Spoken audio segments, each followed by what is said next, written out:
I would like to begin by acknowledging the traditional custodians of the land on which we meet today, the Arakwal people of the Bundjalung Nation, and pay my respects to the elders past, present, and emerging.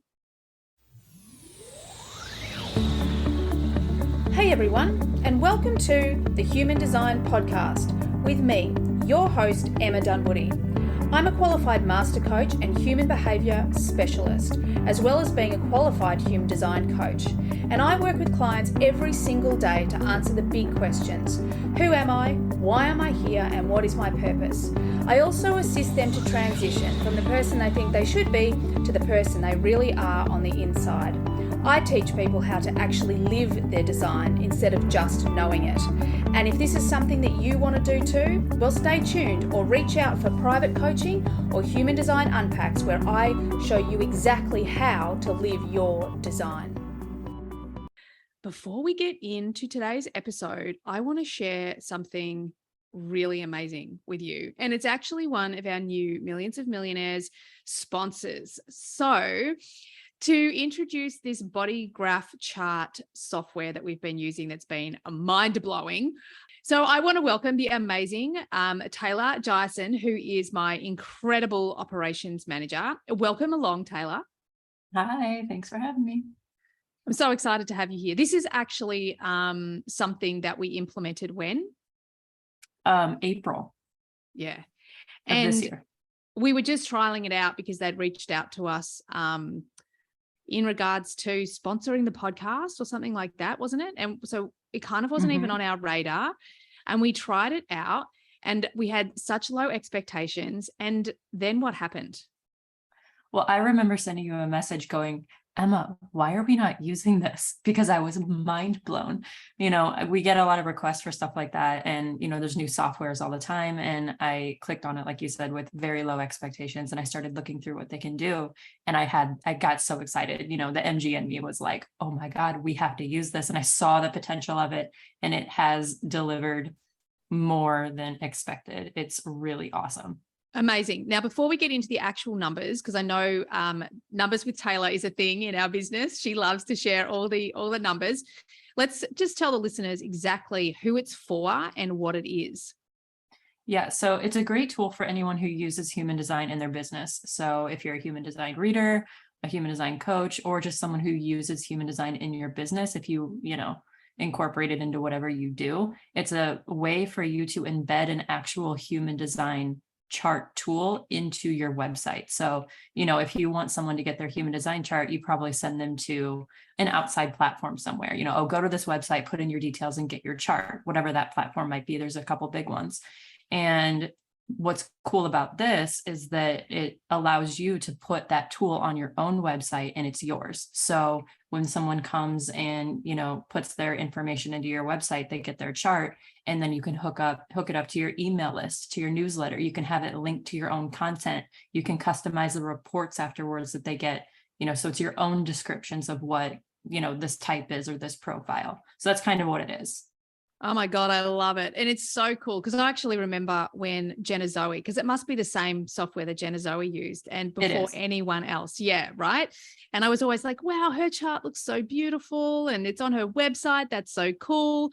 So yeah, when we started using it, I was like, this is beautiful. I'm really excited that we can do it. But let's talk hard numbers. Like we have had some serious success with this, just adding this to our business. So tell everyone a little bit about the growth that we've experienced through using this. Yeah. So since implementing it into our website in April, there have been over 4,000 people that have downloaded their chart through the website. And that's unique. That's not, someone who does it twice, because a lot of people, they'll go back because they won't download the PDF or something, or they lost it or misplaced it. That's unique. Chart downloads. So it's even more for people doing it twice. And it's been really amazing. It's more than tripled the size of the email list. And, you can set up sequences afterwards for people to, give them more information and keep everything in-house.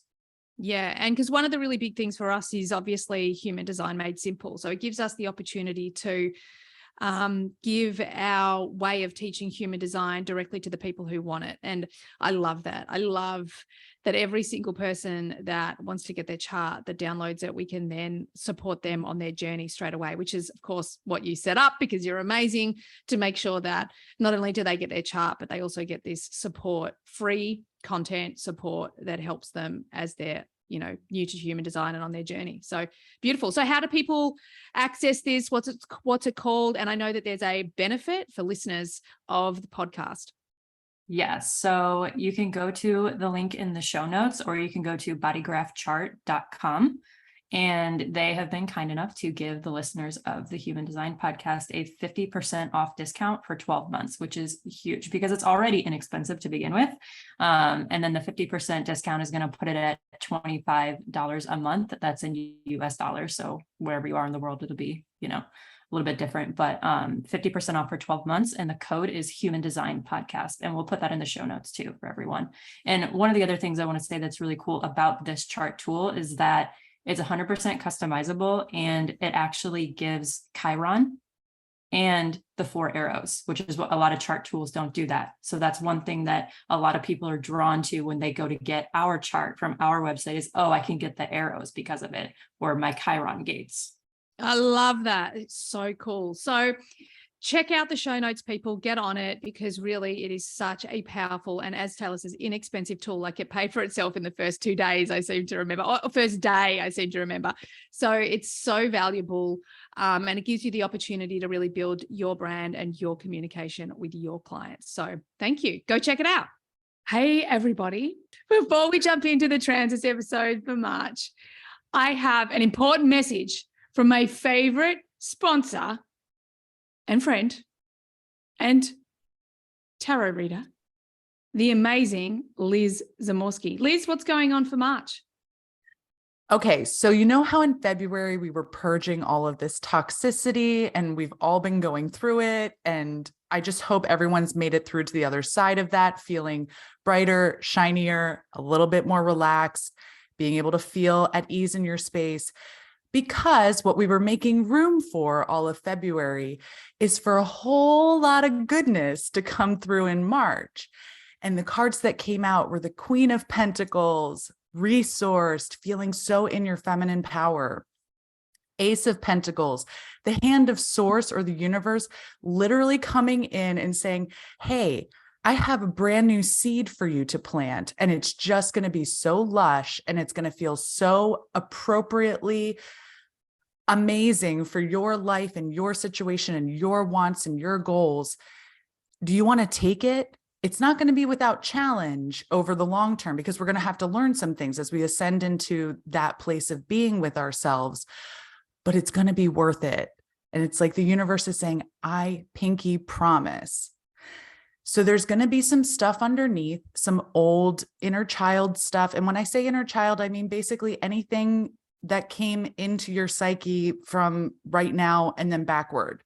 So this doesn't necessarily have to be like a version of you age birth to 10 years old. This can be any past version of you that comes up through this process, where when you really are stepping into this feeling of resourcefulness and stepping out of lack in a major way, it's going to bring some stuff up from past you who did have to live in lack, who did have to live in fear because that was their security at the time.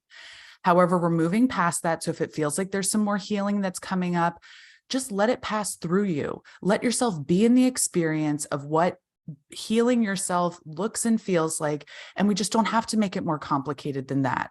You're at a point where it can be that easy.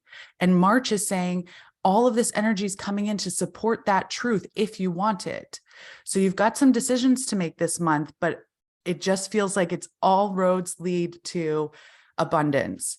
So choose wisely. Oh my God, I love it. And I feel like it's so on the money for me. So I'm super, super excited for March. Now, what are you offering at the moment? I know that I do my monthly reading with you, which is a game changer. And we're just about to do that now as we record this. So I'm super pumped and excited for that. But how can people be working with you at the moment? So right now I offer one-to-one readings. I offer a general reading. I offer past life readings. Those are really fun. I also offer a year ahead reading. So there are a few different readings that you can do with me. We also do the month to month by request. Coming up in July, we're hosting our second annual Motherland retreat on the island we live in Western Sweden. That's from July 15th through 20th. And it is, talk about a game changer. It's really evolved since we held it the first time last year. And that was a huge success for everybody. But this year, we're really adding on these extra pieces of having osteopaths on site, having different types of activities, having different experts coming in and leading breath work, and, in addition to the yoga and the qigong and the sound bath. So if you're looking for somewhere to go and retreat in July and just have the best 6 days of your life and leave here feeling so refreshed, whether you're going back into the office or going back into your business, it's the best investment you can make for the summer. So that's the Motherland retreat. All that information's on my website. We will put all the links for everything in the show notes as well. And thanks so much, Liz. I'm so excited for your retreat. I think it's going to be great. Hopefully, maybe I could even make it. If not this year, I will definitely make it next year. I promise. Now it's official. I've made a promise. Thanks, everyone, and enjoy the transits episode. Genes are receptors. We know this. They are receptive or not, on or off, open to influence or not at various times, and they switch on and off depending on the environment. So there is work being done on this, not by me, but by other people, in terms of the very, very real physical genetic implication, potentially, of these transits, switching on our genes on and off, switching our genes on and off. Hey, everyone, and welcome to today's podcast. It is transits time again, and we are here to talk all about what's going on in the skies for March. Welcome, Jenni Crowther. Hi, Emma. Hi, everyone. Nice to be back. It feels like quite a long time since we recorded, right? I know. It does feel like a long time. It's, and we've had the extra week because I had to call in sick. So we're going to be, when this goes to air, it's officially March already. So we better hurry up and get all the goodness to them, right? Right. I feel like there's some news that we need to be doing. Celestial news. Let's do it. Let's dive in. I want to ask about your month. How's your month been? The month of February?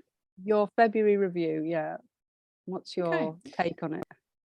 Well, February has been, it's funny, one of the things that Liz actually said last month about the month, like her theme, her reading for the podcast, she talked a lot about detoxing. And I definitely felt like that was a massive theme for me in February. Lots of being pushed right to the absolute edges of my comfort zone, having to let go of things that my ego wasn't quite ready to let go of, letting new things birth as well. So look, I think February is great. And I was actually reflecting on this time last year, and I was like, far out, I'm smashing it compared to last year. I think I had shingles and we were flooded in and it was very hectic. So this year, with a little bit of perspective, I've had a good February. Do you know, interesting that you had shingles this time last year. So in terms of sometimes on this, we're like, oh, did you feel the transits? And I'm like, this month, all I've done is feel the transits. Like, it's been a full-time job feeling the transits as far as I can tell. Yeah. For anyone that doesn't know what's been going on, we always get a solar plexus process at this time of year because the sun goes through every gate bar gate 6 in the solar plexus center, the emotional center. And yet this year, because of the way that the outer planets are sitting, and Mars and various other things, we've actually had full streams of the emotional center on full definition in the emotional center. So we had, I'll talk about it a little bit later, but we in the specifics, but because it's still going on into March. But the main activation was around the outside, if you like, when you look at a body graph, 41 to 30, 30 to 36, 36 to 35. So that whole stream around the outside was activated. It was on back in December for 3 weeks, and I didn't really necessarily feel it then, but oh my God, did I feel it. Like, everyone's been on an emotional wave, the whole planet. And for those of us that not that used to dealing with it, like it's not native to my body graph, to be emotionally defined has been challenging. So also physically, you know, like you're saying about shingles, so the emotional solar plexus is, the theme of it is nervousness, and it's linked to our nervous system. Yeah. And so I do think the ailments of the nervous system come out. I was speaking to a client yesterday who's had shingles this month. Yeah, right.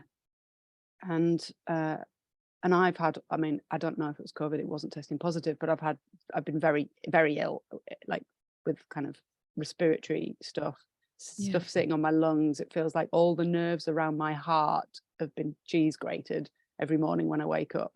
So it's been like physically tough, you know, really challenging. Literally since we stopped recording last month. So we recorded on something like the 22nd of January.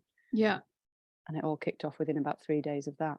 So, yeah, wow. Isn't that fascinating? Just that difference between a defined solar plexus, and the 35 is my bridge gate as well. So, you know, so even probably more. And it's so funny if I reflect on it, emotions wise, I've definitely, I wouldn't say been more emotional, but I've definitely been able to like express myself emotionally. It's been actually more of a good thing. So I can imagine that when you're undefined, like, I can imagine that would be quite a roller coaster. Whereas for me, it just feels like, oh, apparently I'm expressing myself a lot more this month. But yeah, totally resonate with that. Yeah, I'll talk about it quite a bit more in further on in the podcast, because of course this is manifested energy, and so it can go the way of either goes positively into the full expression of it, or there's a lot of resistance to it. And I've been on the resistant end of it, like, no, I don't want to talk about anything, I don't want to see anyone, I don't want anyone anywhere near me. Feel like I'm wading through treacle, like, so I also was interested to see what Liz had said in her, you know, about halfway through the month. I was like, hang on a minute, I know what the transits are doing. What did Liz say? And that thing where I think she literally used the term plunged, it's going to plunge us deep.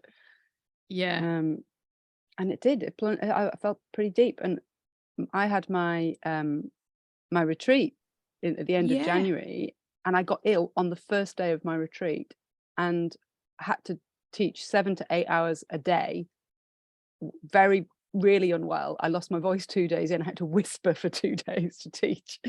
I mean, really physically challenging. So I think because I'm splenic, and my you know, the only thing I've got going on, because I've got no motors defined, is splenic health, like my immune system. So whenever that's low, game over for me. So been a bit of a month, man. Wow. Well, at least it's March then, right? So at least we've okay. We've got a little bit more coming, but the solar plexus process carries on for another couple of weeks into March.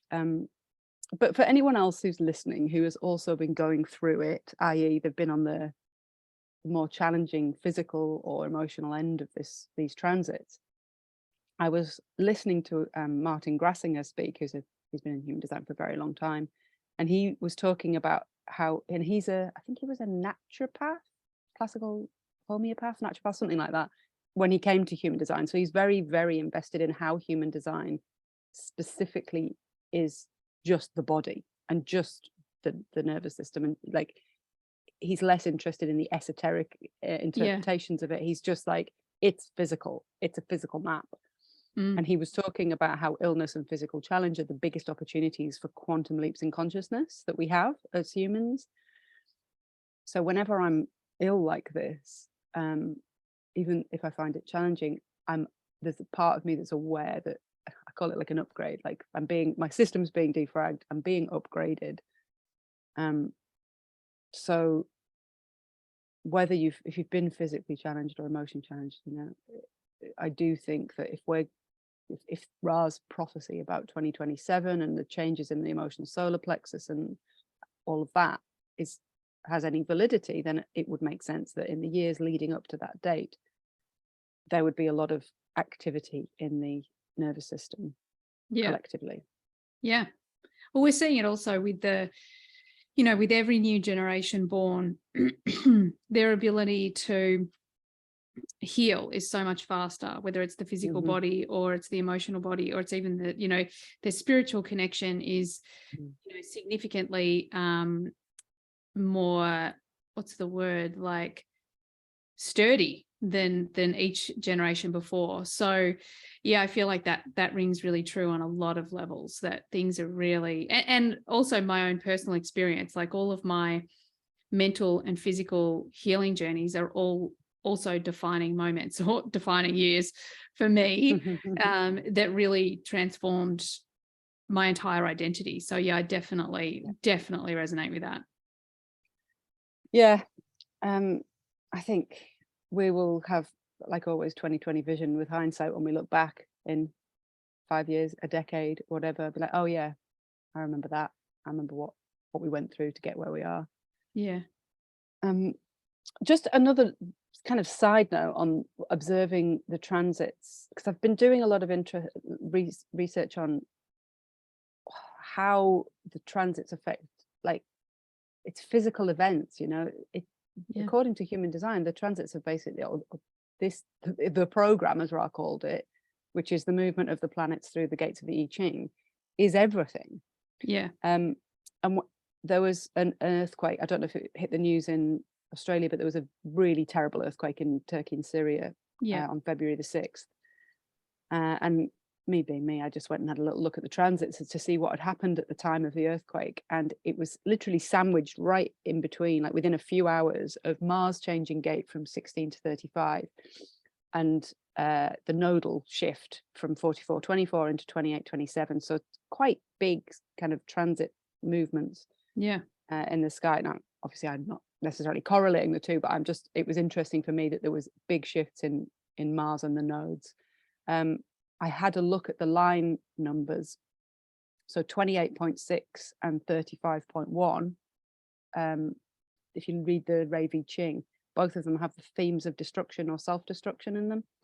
Yeah, right. So anyway, it was just like one of my little geeky transits asides.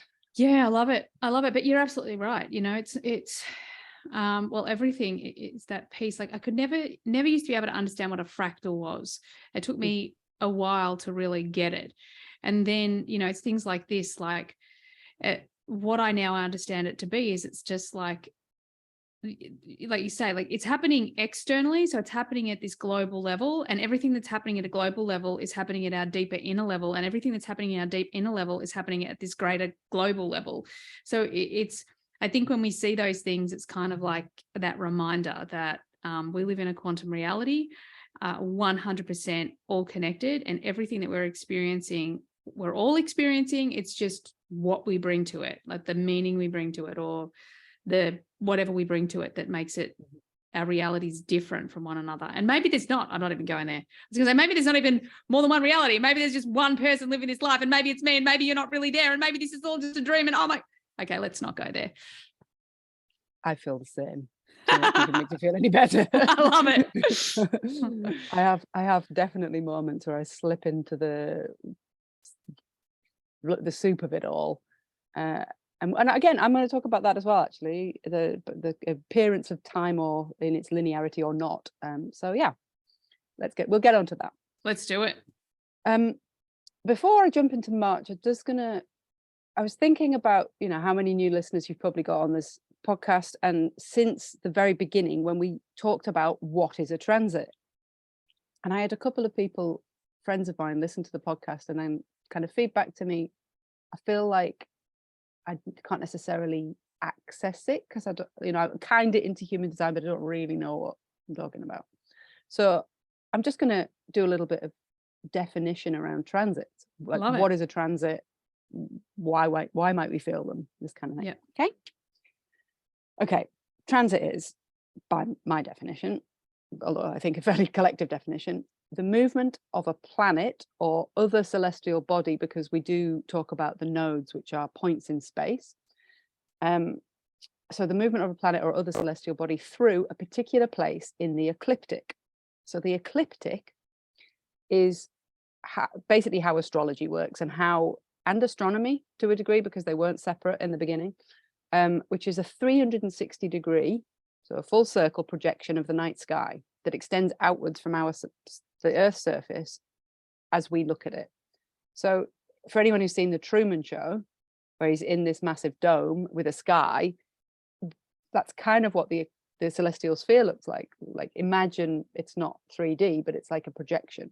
So that's when we look at the sky, because of how far the cosmos is away from us, it looks like it doesn't change. Our solar system planets move within that backdrop, if you like. So the ecliptic is the annual movement of the sun from our perspective here on Earth. And so the sun has a predictable, what looks like a movement around the Earth, although of course we know that's the opposite is happening. Yeah. But in that ecliptic, this 360 degree projection out from the Earth's surface onto the backdrop of stars, back in the day, the ancients created zodiac constellations. They said, okay, those stars in that 30 degree chunk of the sky, we're going to call Leo, whatever. So anyone who wants to research it, just Google the term ecliptic and you will get all kinds of visual images that will help you to like get it into your mind as to how it works. So that's how it's been for a very long time. And then Ra comes along and has his download, and the voice says to him, we're not using the zodiac terms and their meanings anymore. That we're using the 64 gates of the I Ching in a very specific sequence, which is all related to the base hexagram, the base trigram in the hexagram. And this is the new map for the ecliptic. So instead of a 30 degree chunk of the stars called Libra, you now have about 5 or 6 gates of the I Ching within that part of the sky. So the I Ching was basically mapped over the top of the zodiac. Hopefully this is making sense so far. Yeah, I love it. So when we're talking about a transit, we're talking about, from our perspective here on Earth, the movement of one of the planets of our solar system through a part of the sky that's pre-mapped and doesn't change. So for example, Pluto is currently in gate 60, line 4, according to traditional human design language. But in the zodiac language, it's actually sitting exactly on the point of the sky between the cusp of Capricorn and Aquarius. So wherever there's a point in space that has this will be almost 29 point something degrees of Capricorn and almost 0 degrees of Aquarius. That's where Pluto's sitting. But from our perspective in human design world, we call it gate 60, line 4. So anyone who's coming to this familiar with traditional astrology language, that's how every single degree and minute of this 360 degree ecliptic has an exact equivalent in human design language through the gates and lines, rather than X degrees and minutes of X zodiac sign. Yeah, love it. Brilliant. Also to note, in astrology, there's a lot of talk of aspect and angles, so squares, trines, all of that kind of stuff. We don't currently use that language in human design transits, because we're not so much looking at the angle of relationship between those two planets and the potential tension therein. What we're actually looking at is what happens to our body graph, personally, when that planet transits that point in the sky. So your body graph, your natal body graph that you get when you put your birth data into whatever software you use, gives you the imprint of the sky on the black column at the moment of your birth, and then it makes another calculation 88 degrees of the sun backwards to about 3 months before you were born, and that's the red calculation. So when we're looking at the body graph, we're seeing already an angle, a square, if you like. We're already seeing a tension between 2 points in space, but it's using time rather than space, if you like. Is this making sense? So yeah, the tension in the body graph is the 2 columns of readings, the black and the red, which is the tension between that, or the tensegrity is actually quite a nice word because it relates to the body, is almost a square. It's actually 88 degrees rather than 90 degrees. So that's, again, if you're coming from astrology and you're like, where's the squares, where's the trines, where's all that? We sometimes talk conjunction, which is when two or more planets are in the same place. And we sometimes talk opposition, when they're on opposite sides of, like, the nodes are always in opposition. The Sun Earth is always in opposition to each other. So they're the only terms from astrology, I would say, that we use in human design. Yeah. Love it. That's the technical side of it. And then how and why we might experience them. I mean, the how, either we don't really notice them, which is the experience for most people on the planet for probably all of their lives. Most people on this planet will probably never knowingly notice a human design transit and language it like that.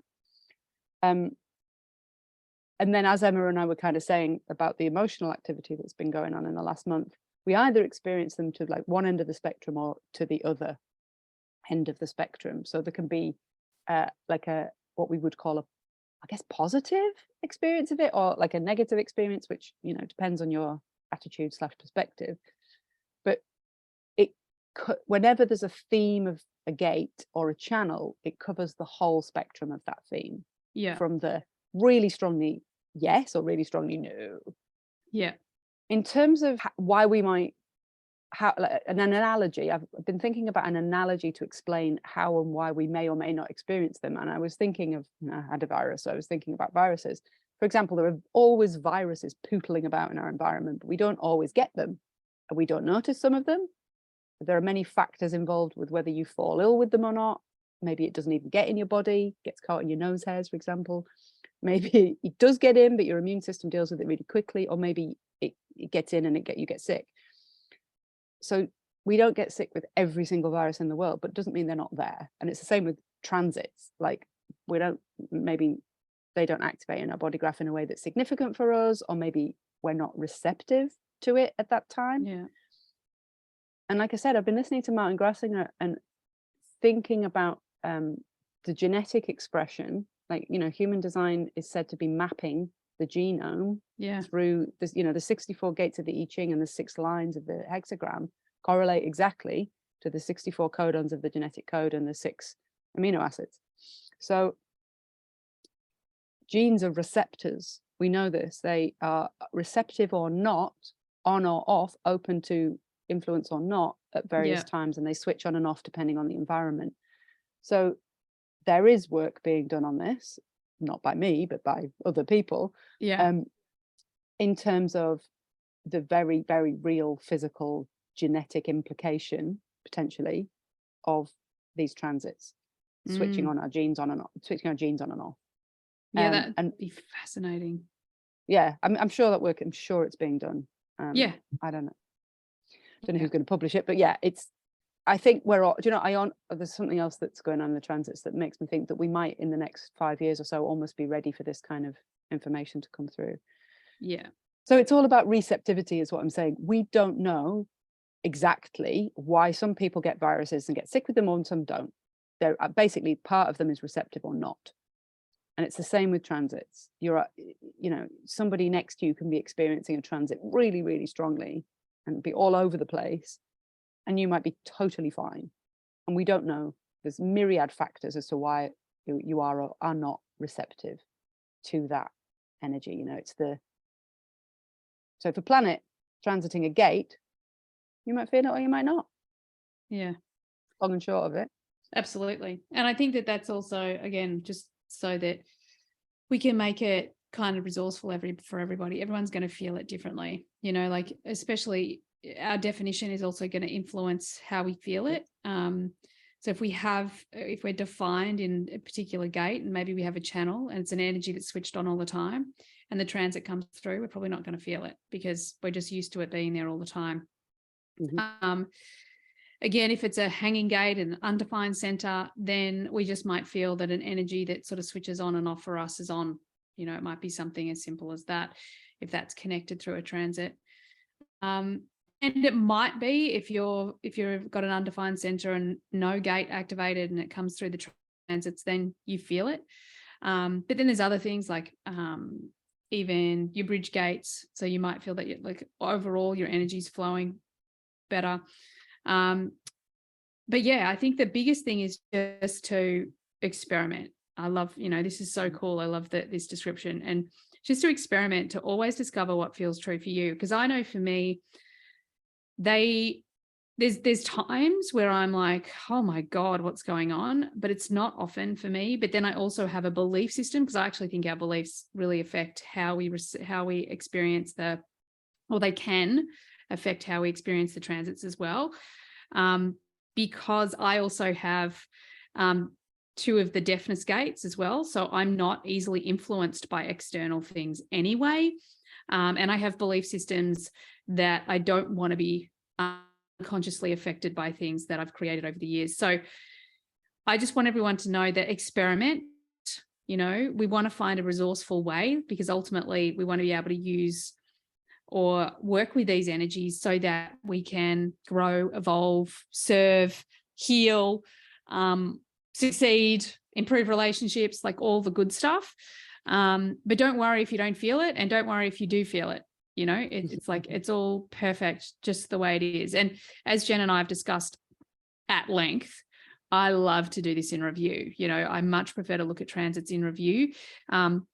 So funny, I had someone do an astrology chart for me recently, and they said, oh, there's this big thing and it's coming up and it's this and it's that. And I'm like, it just doesn't sound like me, but okay, I'll just be open to it. And then I had this conversation, this situation happen with one of my family members, and I was like, oh, that was it. And because of the way that it was shared with me, I was kind of like, oh my God, it's like World War III around the corner. So I think that it's really important that we take all of it, all the future stuff, with a little bit of a grain of salt, because how it actually turns up, we want to be surrendered to how these things turn up, as opposed to wanting to try and control or manipulate or assume that we know and create beliefs that are going to be unresourceful and that sort of stuff. So yeah, it's interesting listening to you talk about those kind of belief systems, because I feel like I don't feel like I have those beliefs. I'm very open to being influenced. Although I think I have deafness gates as well. Which gates are the deafness gates? It's the 23, 43, the 38, and the 39. Oh yeah, I don't have any of that now. I'm very open to influence. Yeah, but I kind of like it in a way. Like I'm fascinated by who I am every day. I'm like, I don't know who I'm going to wake up as most days. Yeah, but that's what I love, right? Because part of me goes, I would love to be more in that. And it's so funny, because the times where I have felt, what's the word? I don't know, like volatile is the word that came up, but it's not the right word, because there's so many negative connotations. But like, I'm an emotional being, but I'm not actually overly emotional. And when I'm tired, let's say when I was at school and I'm tired and I'm on school camp, so there's no getting away from anyone and all of this stuff, and that feeling of just being constantly like battered by no, thank you.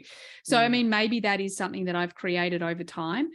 But yeah, I think we just experience, and also the way that we want to on some level. Yeah. And I do this every month, so I kind of want to feel I love hearing your stories. Like I love hearing that. I'm like, wow. And sometimes I'm like, God, I wish I'd feel that. And then I'll have a big emotional whatever and be like, fuck that, I'm all good. I'll just stick to my not so influenced energy. But yeah, it's all perfect, right? I mean, sure, there's nothing but the perfection. That's all there is. I also have started to feel them physically, which is fascinating. I mean, this is all, if you're looking at the body graph and all the emotional definition, which again, talk about a bit more in a bit on the podcast, but it's all left side of the body, which when you look at the body graph is on the right side. And I don't know if that's ever correlated anyway, but as in that right hand side of the body graph is the left hand side of the body, but I am feeling it all in the left hand side of my body. And I think it's because in my birth chart, all my definitions on the right. So I feel, I've felt like this actually since before I came to human design. When I would meditate, I would feel that all the right side of my body is flowing, and all the left side of my body is blocked and stuck and stagnant and just like a traffic jam in there. And then with all this activity, all these transits on the kind of emotional left-hand side of the body graph, I'm really physically feeling it. Like I could almost pinpoint the location of each channel in the body. Oh my God, I love that. You're just giving me an aha moment too, because my left-hand side, all of mine is on the right. So will center, well, sacral's in the middle, but sacral and throat are in the middle, but will center solar plexus. And it's my left-hand side of the body that I'm like, sweet, absolutely sweet. Everything's just like, I'm good, I'm solid, I'm strong, and I'm right-handed. So yet I'm a goofy footer, skateboarder and surfer. So I have this whole, like, and again, this is all over my chart. It's in my design. I'm all like, you know, always going in opposite directions. But I love that because I concur. So I'm because you don't have a spleen to the throat connection. Nope. I think that's it, because I'm regular snowboarding. Yep. So Justin has root and spleen, and he's regular. I mean, that's a fascinating oh my God, piece this of research, is interesting. Right? Yeah, far out. I love it. And yes, if you're one of those listeners out there paying attention and you think I really must let them know, please do. Just DM us and let us know if this concurs, if this resonates. Yeah. So if you have a spleen to the throat, or that side, the right-hand side of the body, which is the left-hand side of the body graph as you look at it, if you have that connection and you are a regular surfer or skateboarder, and then the opposite, if you're goofy, do you have a lot of emotional definition? Fascinating. I love it. Love it. Okay. That was an unexpected delight, sidetrack. I just would also like to notice that the less definition in your body graph, your birth body graph, the more likely I think you are to feel the transits. Like if you're a reflector, for example, the transits of the moon are part of your awareness of consistency, because the moon has a very consistent 28-day cycle. And if you track it over time as a reflector, you can start to see the consistency and the activations of your body graph. I'm a relatively open projector, so I have a lot of openness, like this yin quality, this receptivity is quite innate in my feeling of myself as a being. So just if you're like, well, I'm 9 centers defined quad split, then you might not necessarily feel the body, or you might just find that with some of the transits, all of a sudden you feel like your energy flows, like, especially that's a great example, like fully defined quad split, because one of the things that I've heard over the years with the quads, the like fully defined quad splits that I've worked with, so that means that you have all your centers defined, but you have 4 separate areas of energy. Okay, so they're split, and they often feel like a bit discombobulated. They kind of like, they don't know which way to turn. So if that's your definition, it just might feel like sometimes everything flows, it might be the opposite. The other thing that I'm really fascinated about, I've just been, not that I've started the experiment, and it was never really my thing. I know we've had this conversation, but all of a sudden I'm a bit curious about sidereal, because of my experiment and everything I've been going through with my energy. And keep in mind, because I can't work out whether it's coming from my 40 in my personality earth, because it's not in the body, which is why I'm a bit like, because I'm a reflector. I'm a 1-3 reflector, cross of the Sphinx in sidereal. And watching my energy recently, like I definitely resonate more with the non-sacral, most of what the non-sacral definitions are when it comes to energy out there. But then when I started having those conversations, I got confused. So again, like, this is why I want to have the experiment, run the experiment, because then I started talking to other sacral beings that have a little definition like I do, and they're like, no, I feel the same way. I feel freaking exhausted most of the time. Like, people tire me out, like, and I feel like I'm doing something wrong. So I'm really at this place at the moment, like I want to expand on, and in HDX, we're going to be doing a panel on this, because we've been talking about it a little bit, like this balance between the undefined and the defined centers. Like, I really feel like, because we talk so much about non-sacral beings, being wiped out effectively, being just exhausted by other people's energy. And I'm just like, but I feel that too. And yet I have 2 motors. So I'm really fascinated by that. We're not talking about sidereal today, but I'm just curious about the sidereal start as well. If you got anything you want to add to that, do you have any wisdom, Jenni, projector wisdom to give me? Well, I mean, you wouldn't be talking to a projector if we were looking at my sidereal chart, because I'm an emotional manifesting generator in that system. Oh, stop it.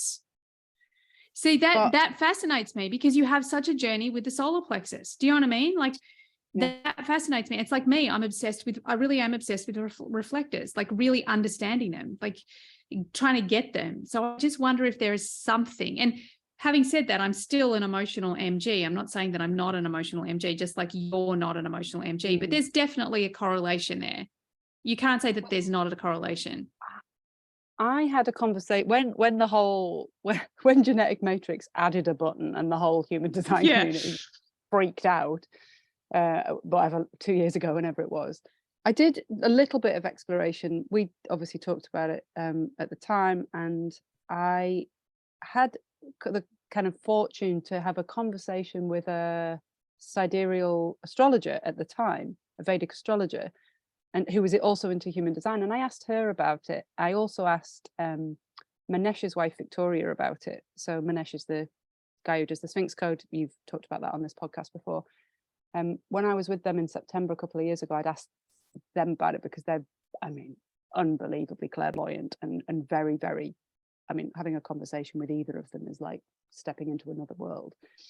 And we'd talked about the holographic nature of being and how it is entirely possible that there's all kinds of charts simultaneously interacting in a holographic way. So, for example, you've got your birth chart and you've got the transit field, and you could potentially have your sidereal chart at an angle. Like if you think of it all just like in this holographic, like layer of this, layer of this, layer of this. So we talked about it like that. Like it's entirely possible that the sidereal chart exists in an interactive way with your birth chart and the transit field and all the other stuff. Yeah. But does it feel correct for you to live according to the strategy and authority of your sidereal chart, was the discussion I'd had with Victoria. And it really feels so incorrect for me to behave like an emotional manifesting generator if I don't follow the invitation. The invitation is so clear to me. It's so obviously my strategy. It is like a sigh of relief knowing that if I interact with people without a correct invitation, it's going to feel gross. So that was kind of how I approached it. Yeah. Yes, sometimes I have all the energy in the world, and yes, sometimes I feel emotional, but the more I track the transits, the more my emotionality is very clearly correlated to the transit field rather than my sidereal, as far as I'm aware. Yeah, I definitely think that there's some sort of overlay. I love that, the holographic idea, because I'm the same. Like I know that I'm like, my operating program like, is if I not said a to reflector. you have to wait 28 days to make any decisions, like that's not happening. And more for me, I mean, because I'm emotional, things I've learned to go slower, but not that slow. But having said that, for me, it's the bursts of energy. So there's no way I'm not an MG, because when I'm on, like it's off the charts what I can create or what I can learn or what I can do. But I just think that on some level that there is an influence, even to the point where, the cross of the Sphinx really resonates with me. Like I just have so many examples in my life of feeling lost, or people coming to me and feeling lost and being like, oh, there's my new direction. So I don't know. But anyway, that's such a side thing. We need to get on with what's at hand. What's at play here? Let's talk about. I think it's a good side. It's a good sidetrack, because I'm sure lots of people are asking themselves this question, once they've started faffing around and then they stumble across sidereal. I think it's important that we keep it as part of the conversation. Yeah. It may also just be an indication of like what you're interested in, or maybe even what you're here to explore. You may be interested in and here to explore the reflector life, and therefore you might just attract a load of reflectors in. And I might be here to resonate with and explore the emotional MG experience without actually it being correct for me necessarily. Yeah. That makes sense. I like it. So that's my 2 pence on that. Awesome. I love it. Thank you. So wonderful. I want to get on then, now that we've established what is a transit and how we might experience it depending on many factors. Let's talk about all this emotional definition, because I'm sure I'm not the only one listening who has been going through the mill, like washing machine this month. So I'll give the dates for those who like to correlate it to their life.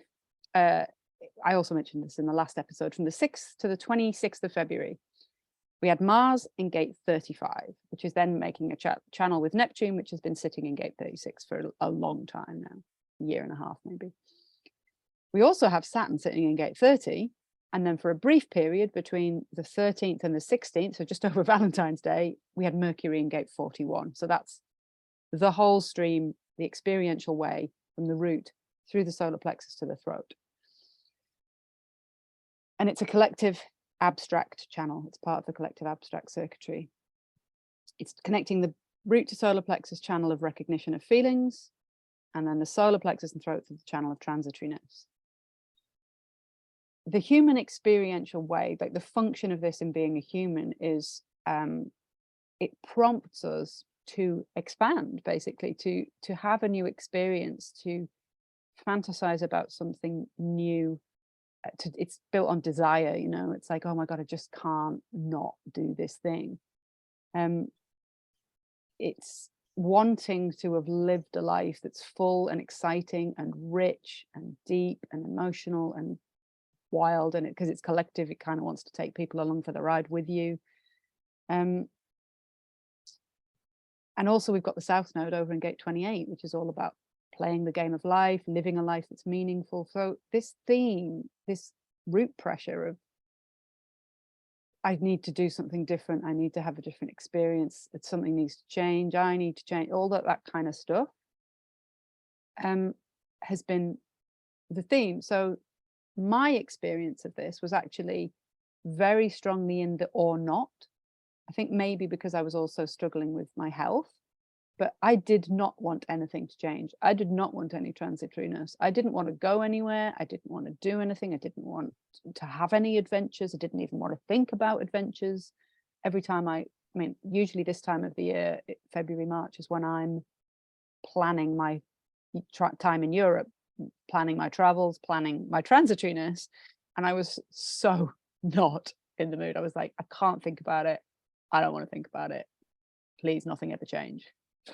So very much in resistance, where I would have other people contact me, because obviously I'm the go-to person for what's happening, Jenny, saying, oh my God, I feel all like tingly and kind of excited for no apparent reason. Like I've got all this like built up, like, oh my God, wow, I want to change something. These kind of energies where you'd be feeling, like I say, more what we call this as positive, or the yes version of this energy. If anyone listening has gate 41 as a hanging gate, you've had the whole experiential way on for the whole time. So that's been, imagine that you're emotionally undefined. You just have 41 hanging off the root, and then all of a sudden you've got Saturn in 30, Neptune in 36, Mars in 35, the whole thing on for weeks and weeks and weeks. So in terms of my experience of the emotional wave, and for 50% of you listening, this is not news, but I was just in a bad mood, and I'm not normally in a bad mood. And it was for no reason, and it lasted for about a week and a half, and everything was rubbish, and I didn't want to do anything, and I was despondent, I was negative, I was just like, ugh. And it took me maybe a couple of days to clock what was happening, and then I was like, okay, so adopt the emotional definition strategy, wait, slow down, no truth in the now, no truth in the now. Whatever you're experiencing, it's not truth. And so I spent most of February just being like, this isn't true. This is also not true. This thing I'm thinking about this person isn't true. This thing I'm feeling about myself isn't true. None of this is true. Which is very unusual for me, because my non-emotional definition usually is neutral and clear and pretty bright and like, la, la, la. Yeah. So we've spoken about this a little bit on the podcast before, but just this month for an undefined solar plexus was no truth in the now. Definitely, I had to bite my tongue a lot, bite my thumbs. I mean, I don't know how, but I was like typing messages to people and then be like, oh my God, do not send that, delete. So yeah, I could feel that desire to speak my truth, like you were saying, Emma, I feel I want to talk about my emotions, but my emotions it was digging up stuff from my teenage years that was really unpleasant, relational dynamics in friendship groups and just stuff that I was just triggered. There was this almost felt like a flush through of a load of old emotional relational patterns that it was I did communicate them to some of the people involved, and it was actually kind of cathartic for all of us, I think, but I very much didn't communicate them in a present moment blamey kind of way, but just, I want to communicate to you that I am massively triggered right now. This isn't, this is a hangover from my past, but it does affect our current relationship. So it's been an interesting month of emotional management for me. The solar plexus. The solar plexus. Yeah. So that continues. It's like once that channel switched itself off, we had about a 12-hour period where there was no emotional definition. And it was so great. I knew it was coming because I'd literally been staring at the just now chart, like, come on, change. I'm liberated. So I for some reason I couldn't, usually I listen to music, dance music, sing. I'm like, that's my normal. The whole of that emotional transit, I couldn't even listen to music. Yeah. I couldn't turn everything. I was like, no. So I basically sang for that period of the break before the 4037 switched on, which is where we're at now. So we came out of this collective experiential way transit and we moved into the 4037. So of course it was Emma's birthday this week. Happy birthday, yes, Emma. It was. Thank you. And the 4037 activation is what makes Emma's emotional definition. And so anyone born this week, which is the end of February into the 1st of March, has the 4037 as their emotional definition. So we had a 12-hour window of a break, and then we got a tribal channel of emotional definition switched on. Oh dear. And then when we get into a little bit further into March, we're getting into the individual wave. So I'll talk about that as we kind of get really into the. Great. So we're all going to be a bit moody then. A little bit moody. I want to highlight the rundown of the Sun Earth gates for those who like to go back and listen to last year's Transits podcast. I've said before that I'm not going to repeat what we talked about then, because the Sun and the Earth do the same thing every year. That's the consistency in the transit field. So it's episode 169, the March transits episode, if you want to go back and have a listen to that, where I will go down the Sun Earth gates in detail. But I think there's an interesting, for those who are as pattern orientated and detail orientated, perhaps as I am, and are following along with the Wheels of the Year documents that I produce on my website. When you look at the solar plexus process, there is a break in the middle, which is where we're like tomorrow, as Emma and I are recording this the 1st of March, tomorrow we get a little head gate break. We get the 63 and the 64 gates of doubt and confusion in the middle of the solar plexus process. And I'd wondered about that. I think I wondered out loud about it on the Transit podcast last time. And again, been listening to Martin Grassinger, and I heard him talk about it from the perspective of the amino acids. So when you look at the Wheel of the Year, you've got the 2 before and the 1 after the 63, the 37, the 22, and the 36, all emotional gates, but they're all coding for the same amino acid. So this is actually part, from a genetic perspective, of the same process. I think it's proline. What does proline do? Do we know? I did have a look. It's in the pineal gland, I think. I can't remember exactly. About 3 weeks ago, I went and had a little dig, but there was nothing in there that jumped out as me as a non-medical person who doesn't really understand the amino acids in terms of what it might do. But Martin Grassinger, who does know about these things, talked about the relationship between doubt, which is the gate 63, and the emotions, and the physiology of the diaphragm. So this nerve plexus in the diaphragm, the solar plexus, which sits right by the diaphragm in the body, is the center of our emotional process and our nervous system process. It's right in the middle of the body. And the way we are breathing is directly correlated to the way that we experience emotion. And Martin's take on it was that doubt in your mind, as soon as you start doubting, if you actually watch what's happening in your body, your diaphragm sticks, it contracts and it gets stuck. If you're doubting, and I can do it now if I like bring the energy of, I don't know, I'm not sure, and then feel my diaphragm, I can feel it lifting up and contracting. Yeah. So his take on the 63 and this doubt sitting in the middle of the emotional processes, there is an effect of the mind on the body's ability to process emotions. And so it gives us an idea of where to focus when we're doubting, whether we're doubting ourselves or even like the healthy expression of doubt where we're doubting a process, so that we might interrogate it more. The important thing is to not allow that doubting to affect the way that you're breathing. I love that. And as a person who experienced anxiety, so much anxiety, like for so long, and fundamentally I needed to learn how to breathe again, that just really makes so much sense. So much sense to me. Yeah, I mean, I have breath work as part of my daily practice and have done for about a decade, maybe more. And while I was sick, when it was really sitting in my lungs and I was coughing a lot and I couldn't take a deep breath at all, like I could barely get the breath like an inch into my lungs without having a massive coughing fit, I developed lower back pain really badly.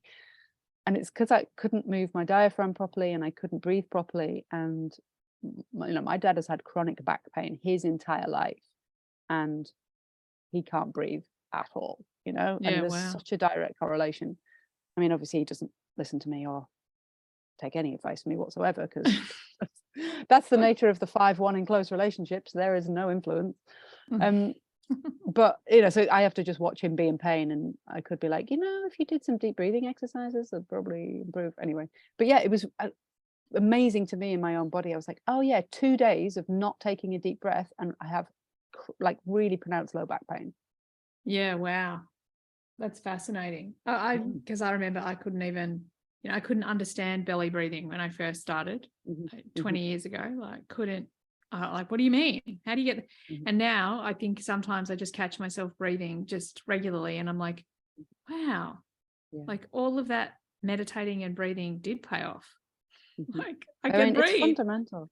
Yeah, I think there must be a reason why the breath is the only physiological process that we actually have any mental control over. Like we are designed to really work with the breathing, and I totally get what you mean about belly breathing.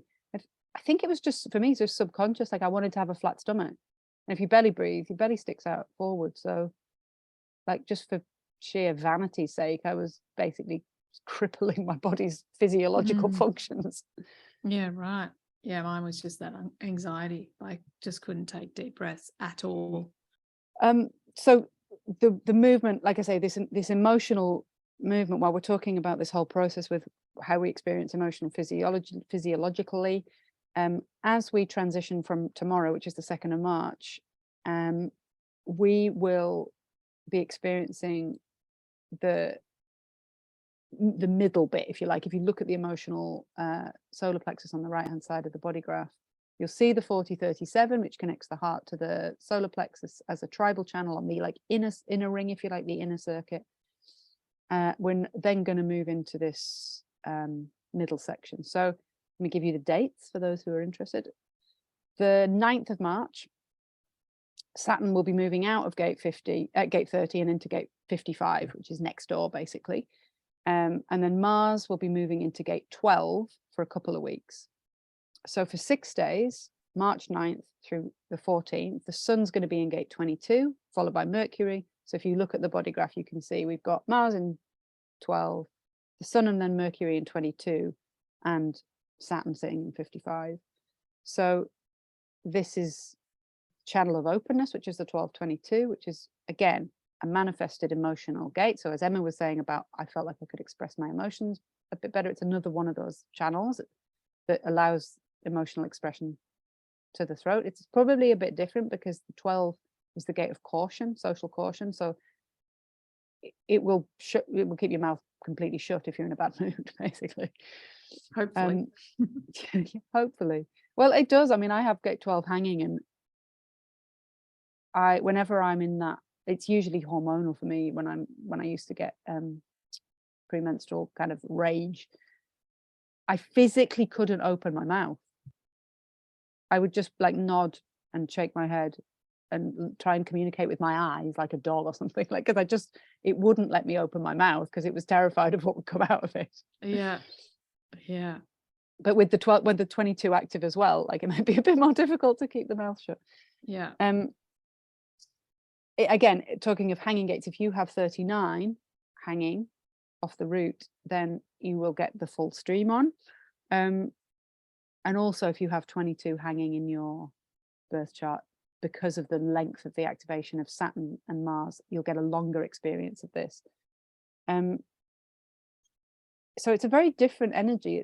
It's very spirited. You know, the 22 and the 55 in the gene keys are these incredible spiritual portals. You know, numerologically, when you've got two numbers the same together, there's an amplification, if you like. It's a sense of knowing what you feel or not. You know, the whole individual circuit is all about knowing or not. So it could be this, just I feel really hopeful, or I'm in a lot of pain emotionally. It can go either way, up or down, and it comes in a pulse. So it's not like a building transit in the same way that the others are. It's more of a suddenly it's there, suddenly it's gone.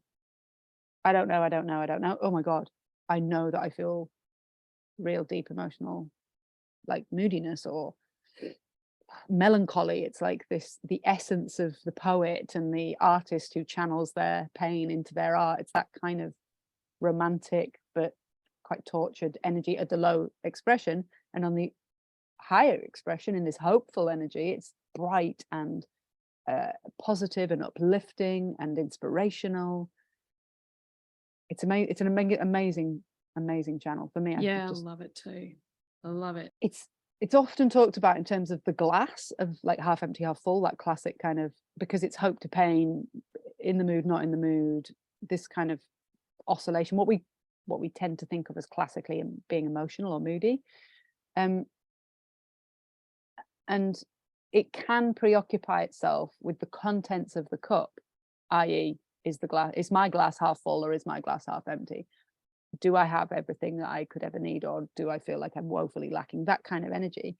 And the Rave I Ching describes the way to handle that as to wonder that the cup exists at all. And if we think of our body as the cup or the vessel for life and for spirit and for emotion and for mood, it's not to be concerned with what you're feeling, but to wonder that you have the possibility to feel at all. Yeah, I love it. I think this energy of taking our eye off the contents of our experience and just being like, oh my God, wow, experience. Yeah, I love that. How is this even happening? Yeah, I feel like it's such a big theme. I feel like that in itself has been a big theme for me, you know, like, and even I had so many clients recently who they've just been so fixated on exactly what you just said. The glass, is the glass half full or is it half empty? Am I focusing on what I don't have, or no, actually I need to oscillate between what I do have? And then each one of them, exactly what you said, I brought them back to, but how far have you come? Who are you now? Like back to the bigger journey of life. So I feel like that's also, I've been feeling that theme even in my own life, you know, like at a growth place where, you know, all of this going to the next level is actually manifesting, all these cool things are happening. And then it just dawned on me, hang on a second, you're in such a hurry to get to the next level. How far have you come, by the way? And that was just this beautiful, like, a lot of February, I've been feeling that like, oh yeah, hang on a second, check that out. That's pretty cool. So yeah, I love that. Definitely feeling a lot of that energy and experiencing a lot of that at the moment. And it's not even on yet. When did it start? When does it start? It's in the middle of March. Hang on, go back to my dates. Where is it? I think it's when my retreat's on. So that sounds good too. 9th to the 14th. Yeah. What are the dates of your retreat?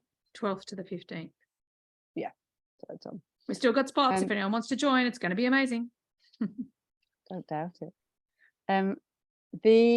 The other thing to say in terms of, let's not just talk about the emotions, that has also been the 2145 channel from the heart to the throat, what's called the money line traditionally. That's also been on. So again, in terms of me suddenly convincing myself that I can feel the transits in my body, the 4037 and the 2145 have been on at the same time. So that's the tribal channel from the depths of the being into the up to the throat. I swear I can feel it inside my body, like from my left colon up to just below my diaphragm, and then from my heart along the left hand side of my throat. Like I wake up every morning and I can feel activity, definition. I can feel definition in a place that I normally don't have any. So yeah, so that's where we've been with the global channels. I think it's significant that we've had not just the sun moving through the solar plexus gates, but so much activity in this emotional center for the last 3, 4, going into 5 weeks. If we were collectively having a revolution in the emotional system, this could well be a big part of it. So what else happens in March? I will talk about the nodes a bit more, but they moved last month. But when there's a long nodal shift, we've got 5 months in the current setup, I like to dive into them through the gene keys. I will note that March is the equinox in terms of the big global crosses. So you've got the solstices that happen at the peak light and minimal light, and equinox, as the name suggests, is equal light. So we get that March the 20th, 21st. And why is it great? Because it marks the end of the solar plexus process. The sun and the earth go into G center gates. So we've got 25 for the sun, 46 for the earth. And we will also have Jupiter over in gate 51. So the channel of initiation, as you're looking at the body graph, you've got 25 on the right hand side of the G center, 51 in the ego center, the heart center, and that brings the channel of initiation on for the whole of the equinox. So that week from the 18th to 24th of March, we all get the channel of initiation. And really, I've talked about it many times, but it's one of my favorite activations.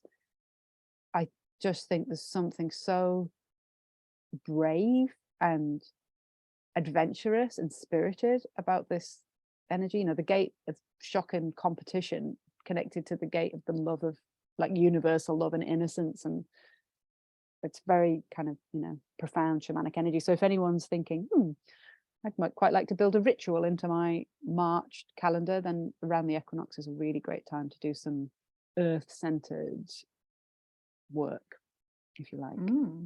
Have a fire, make a circle, burn some stuff, gather with your friends, this kind of energy. Love it. Burn some stuff. Whatever the stuff is.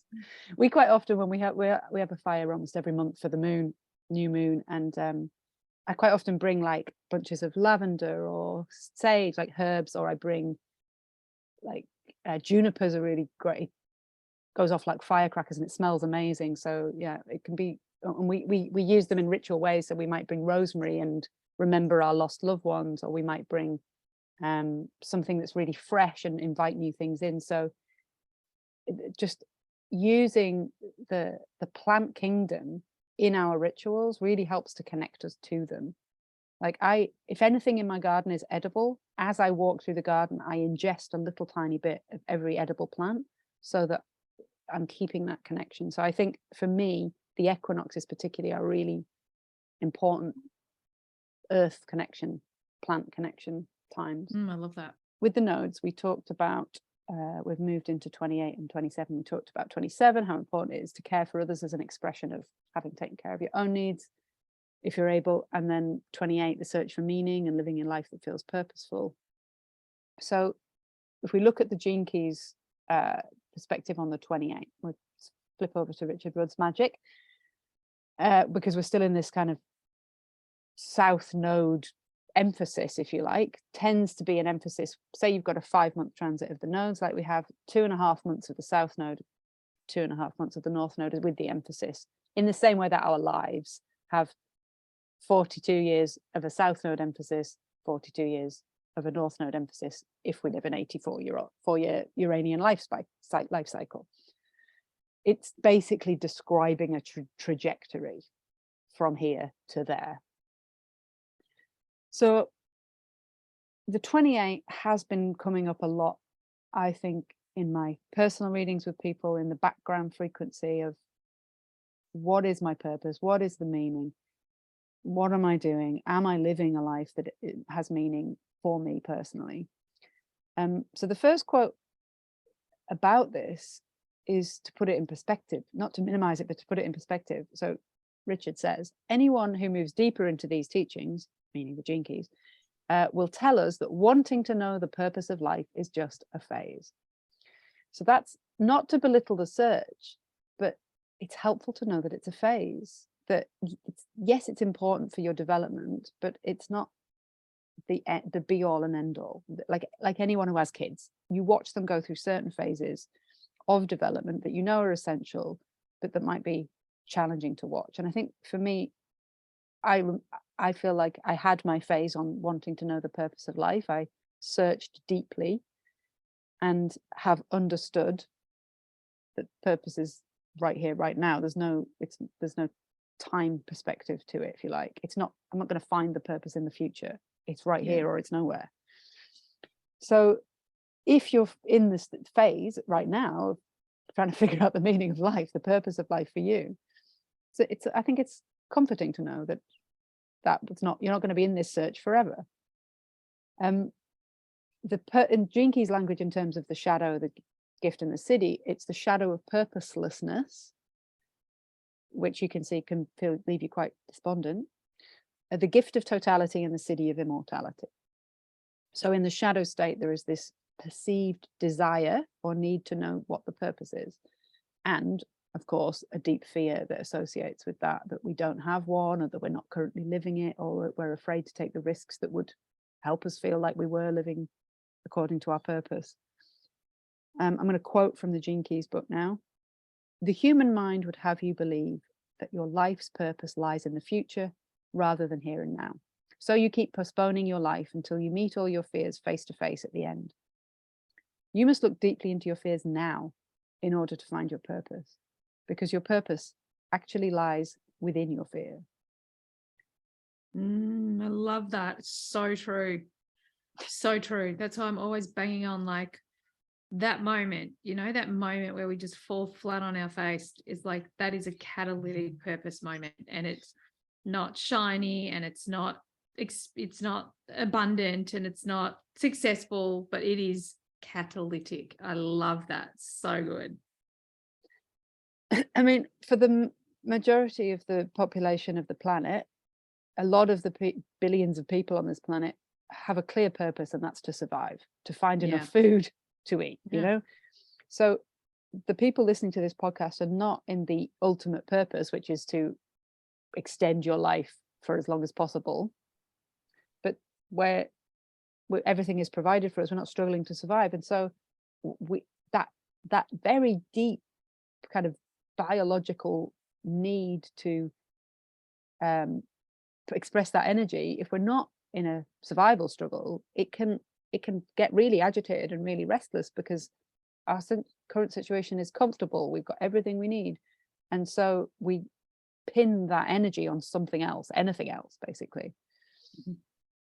If we look at the repressive and the reactive natures, a repressive state in this shadow of purposelessness is like a hollow facade of positivity that you might even believe yourself. This kind of like, everything's great, everything's fine, Yeah, of course. It's like not acknowledging at all that there's any kind of fear of purposelessness.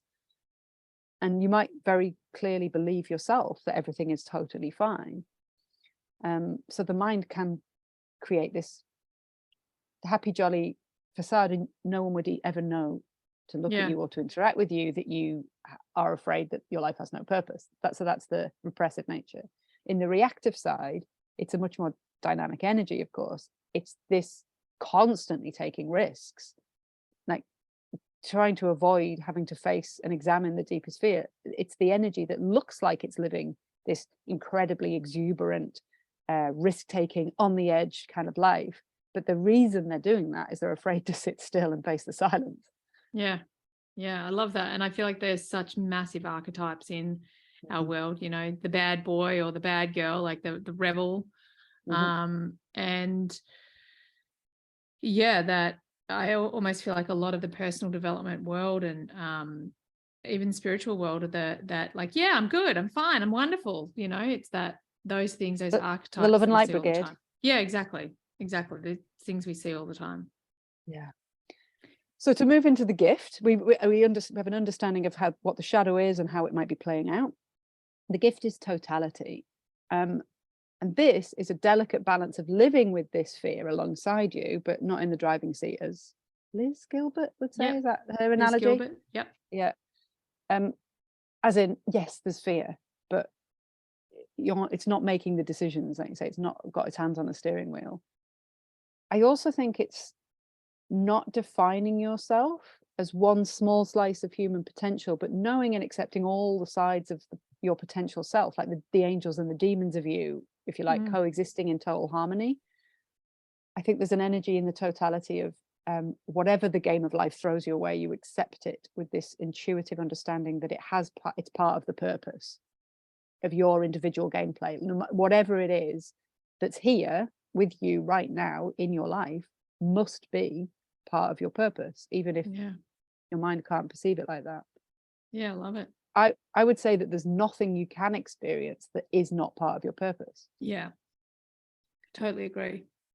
Paradoxically, even if you were gripped by a profound feeling of purposelessness, that would still be part of your purpose. To quote from the Gene Keys directly, Richard says, "True purpose is found in giving yourself 100% to every moment. When your fulfillment comes from simply being alive in the thrill of the role life is bringing you in the moment, only then are you total." I love that. And you know what you just reminded me of? It's totally off topic. I just want to say it because I'm like, it blew my mind. I, up until a couple of weeks ago, I'd never actually listened to, is it Yomi Parks? Have you heard of her, heard her interviewed? No. So she's from North Korea and she got out. Oh my God.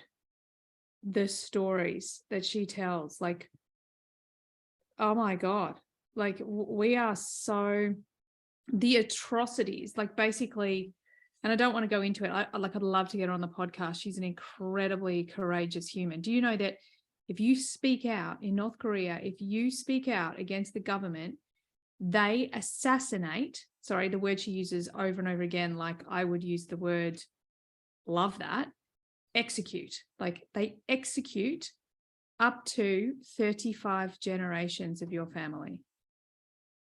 Like what?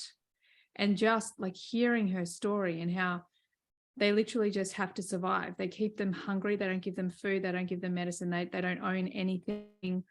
Oh my God. It was just, to think that is real and that people are going through that right now just made me think, like when you said so much of the planet are just surviving, like, yeah, shit, like really, we have no idea how good we've got it when you hear these stories. So chilling, but fascinating at the same time. Yeah, very inspiring individual.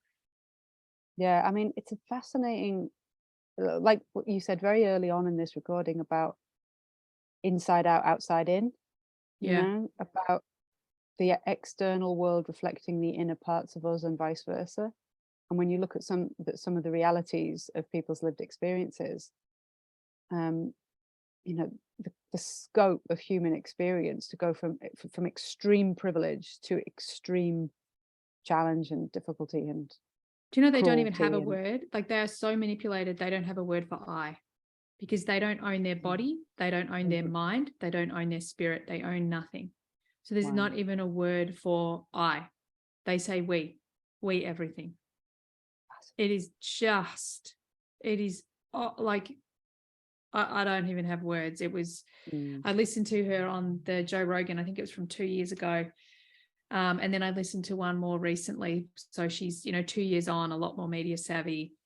It's still like the things that she's been through, things that she's witnessed, and watching her reflect on her lack of compassion because of the normality that she lived in.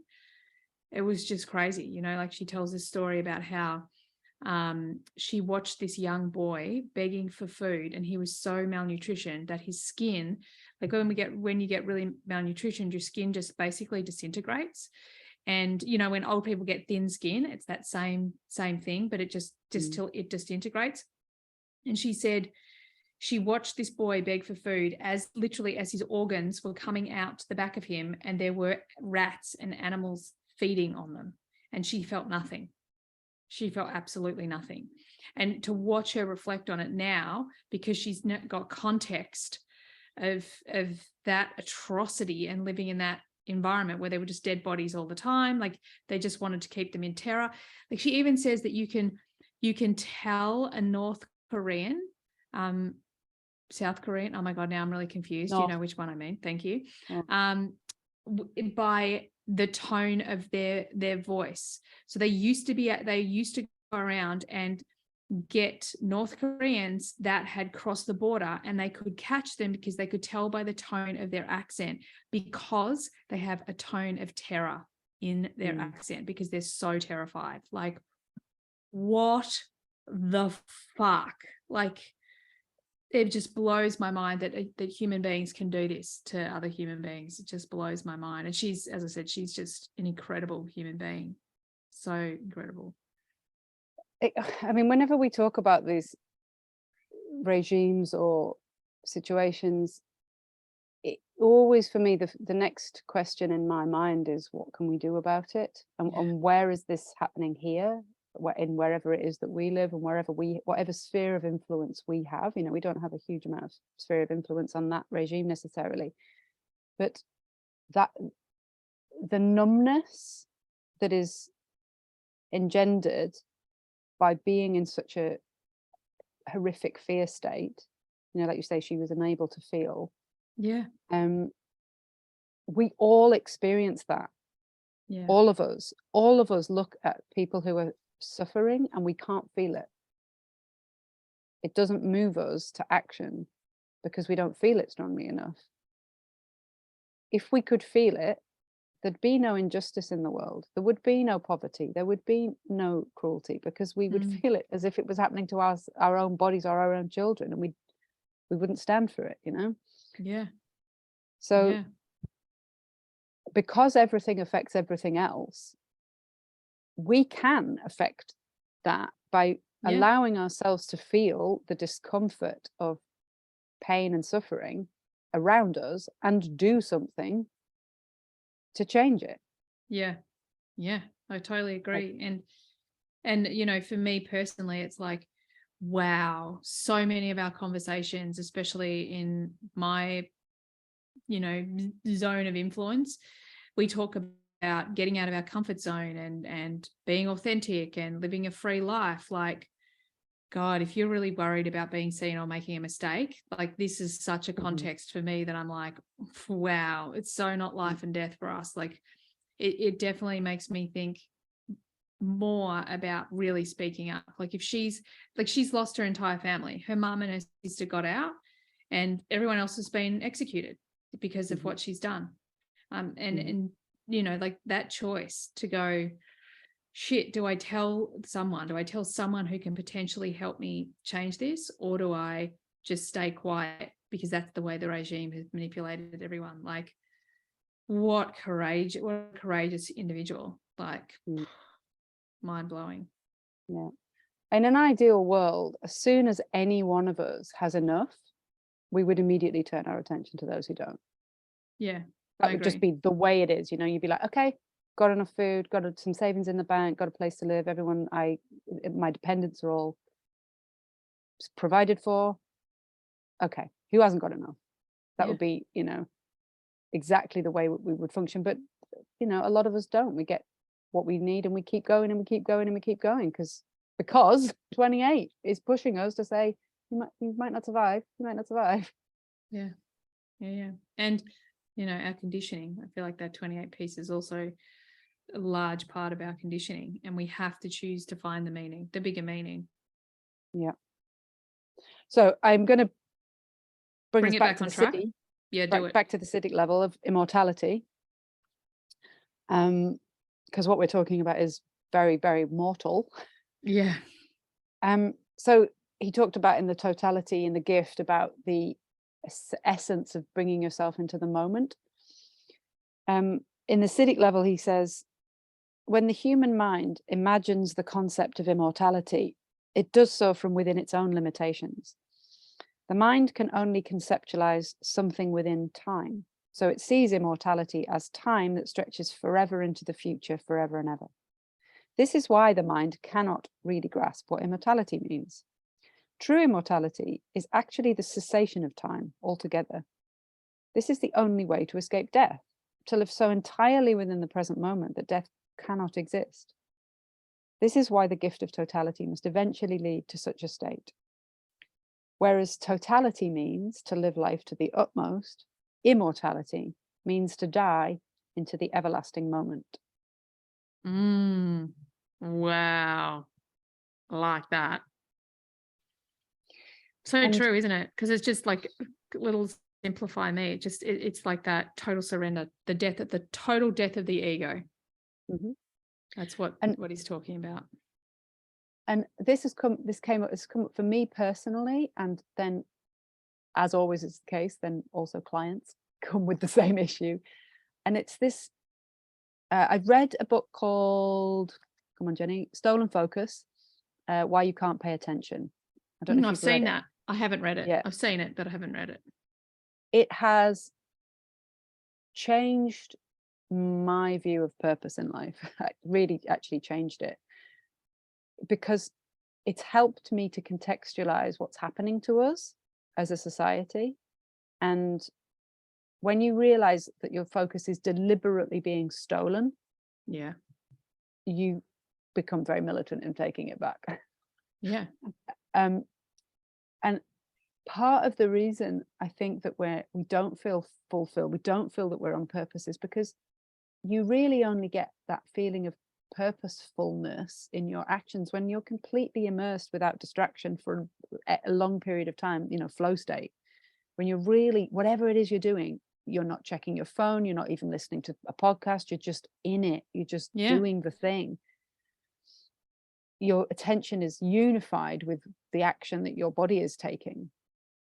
And so I mean, I do highly recommend Stolen Focus. It's by Johann Hari. I've heard it's just great. It's a very timely book. I think it's an essential read, especially if you've got kids, you know. I agree. And I mean, I haven't read it, but I can, you know, I've got a vague idea what it's about. And I think that you know, it falls into also all this whole conspiracy theory thing. You know, if you don't think that like if you have not worked out that if you're thinking about something, or you say, oh, it'd be nice to go to Bali, and all of a sudden there's Bali ads on your phone, or if you haven't noticed the fact that you need a dopamine hit, therefore you need to check your phone, you need to, all these things, like it is absolutely deliberate, like the 150% deliberate. This is happening on purpose. And it's I love this topic, because for me, to simplify, we create from what we focus on. The end. What we focus our attention on is what we're creating into our reality. And I think that this understanding that the powers that be are really, and they always have been. I mean, I worked in advertising for 15 freaking years. Like, that's what we were trying to do. We knew exactly we literally had a thing called a 3+ strategy. We knew how many times people needed to see it before they would start to act on it. Like Facebook, Instagram, all of them, they are all listening. They are all paying attention. They are all vying for your attention, and the mass media, all of it, you know. And I love what you said as well about the kids. Like, it's one of the big things in our house. Like, when we go out when we were traveling, when we go out for meals, I notice how we're the only family sitting there not on our phones. You know, like, it's a hard no. Like, we will be here with each other. We will have a conversation, all of those things, because what you focus on grows. So if you're constantly allowing yourself to be distracted, and don't get me wrong, like, and, you know, I don't know what the statistics are, but I do know it's more addictive. Facebook, Instagram, these sort of things, even mainstream media and news is more addictive than cigarettes and alcohol. Yes. Like, it's so this is the thing that's happening, is that we are now as a race addicted to these things that basically we're being manipulated through 100%. Yeah, to correlate it to the North Korea situation that you were just talking about, the reason there's a rise in right-wing dictatorial type regimes can be directly correlated to Facebook's activity and the 100%. Algorithms. So when I knew it to a degree, and it wasn't really until I'd read this book that I understood how and why that happens, and why Facebook won't delete that algorithm that does that, because bottom line, cause greed. 100%. 100%.